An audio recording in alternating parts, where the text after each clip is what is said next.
Hi guys, this is Markus. Today we'll do some more details on the pronunciations of the letters in the German alphabet, and I particularly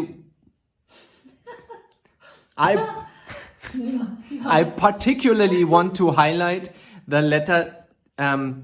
We have A, B, C, and this C is special. And at the end of the alphabet we have X, Y, Z.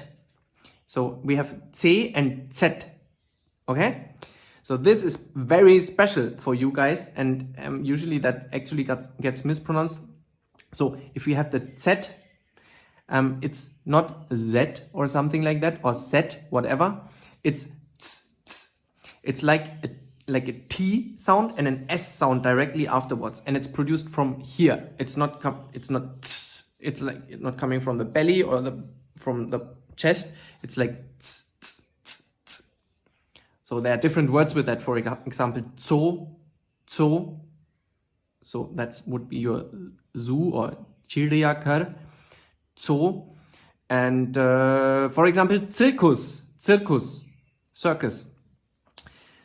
tz, tz. That's it. See you next time. Bye.